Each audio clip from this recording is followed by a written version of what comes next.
Selamat pagi. Kiranya kasih karunia Tuhan Yesus Kristus menyertai kita. Saya akan membacakan di dalam kitab Kejadian pasal 4 ayat yang ke-7 hingga yang ke-12. Demikian bunyi firman Tuhan. Apakah mukamu tidak akan berseri jika engkau berbuat baik?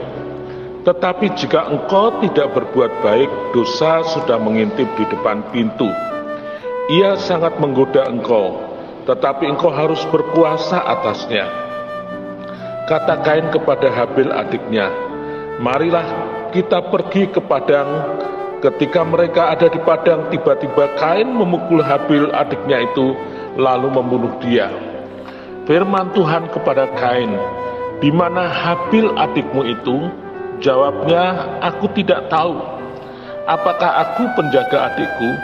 Firman-Nya, apakah yang telah kau perbuat ini? Darah adikmu itu berteriak kepadaku dari tanah. Maka sekarang terkutuklah engkau, terbuang jauh dari tanah yang menghangatkan mulutnya untuk menerima darah adikmu itu dari tanganmu. Apabila engkau mengusahakan tanah itu, maka tanah itu tidak akan memberikan hasil sepenuhnya lagi kepadamu. Engkau akan menjadi seorang pelarian dan penggembara di bumi. Saudaraku sekalian, kita lanjut tentang Kain. Ketika persembahannya tidak diterima oleh Tuhan, karena dia tidak dengar-dengaran, dia tidak introspeksi diri, tetapi justru menjadi iri kepada Habil adiknya, sehingga kemudian dia pun membunuh adiknya. Saudara, ketika seseorang berbuat salah, ketika seseorang melihat orang lain maju karena dia benar, sedangkan dia sendiri tidak bisa maju, seharusnya dia introspeksi, seharusnya dia memeriksa diri apa sebabnya. Tetapi tidak demikian dengan Kain, yang dia tonjolkan iri hatinya, yang ditonjolkan kemarahannya, dan kemudian dia membunuh adiknya. Saudara-saudaraku, kita pun ingat seorang raja yang dia iri kepada menantunya sendiri, yaitu Saul. Kita lihat di dalam 1 Samuel pasal yang ke-18 ayat yang ke-7, dan perempuan-perempuan yang menari itu menyanyi berbalas-balasan, katanya, Saul mengalahkan beribu-ribu musuh, tetapi Daud berlaksa-laksa. Lalu bangkitlah amarah Saul dengan sangat, dan perkataan itu menyebalkan hatinya, sebab pikirnya kepada Daud diperhitungkan mereka berlaksa-laksa, tetapi kepadaku diperhitungkannya beribu-ribu. Akhir-akhirnya jabatan raja itu pun jatuh kepadanya. Sejak hari itu, maka Saul selalu mendengki Daud. Saul pun sama seperti Kain.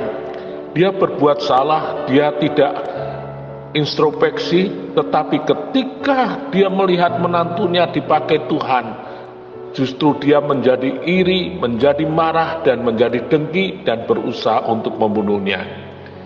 Inilah sebabnya Tuhan Yesus katakan bahwa tidak boleh ada kebencian di dalam diri kita. Orang yang membenci itu sama seperti orang yang membunuh. Karena orang yang membenci ketika dibuahi, akhirnya dia pun berusaha untuk mencelakakan ataupun membunuh kepada orang yang dia benci, atau kepada siapa dia iri.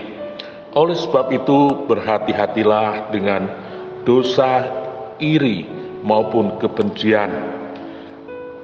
Efesus pasal 4 ayat yang ke-26 mengatakan, apabila kamu menjadi marah, janganlah kamu berbuat dosa. Janganlah matahari terbenam sebelum padam amarahmu, dan janganlah beri kesempatan kepada iblis. Oleh sebab itu, pada pagi hari ini, biarlah di dalam hati kita timbul ketulusan. Ketika kita berbuat salah, kita akan introspeksi, dan kita minta ampun kepada Tuhan. Tinggalkan iri hati, tinggalkan panas hati, tinggalkan dengki maupun kebencian, karena itu akan merusak kehidupan kita. Tetapi kita mau belajar untuk selalu hidup berkenan di hadapan Tuhan. Amin.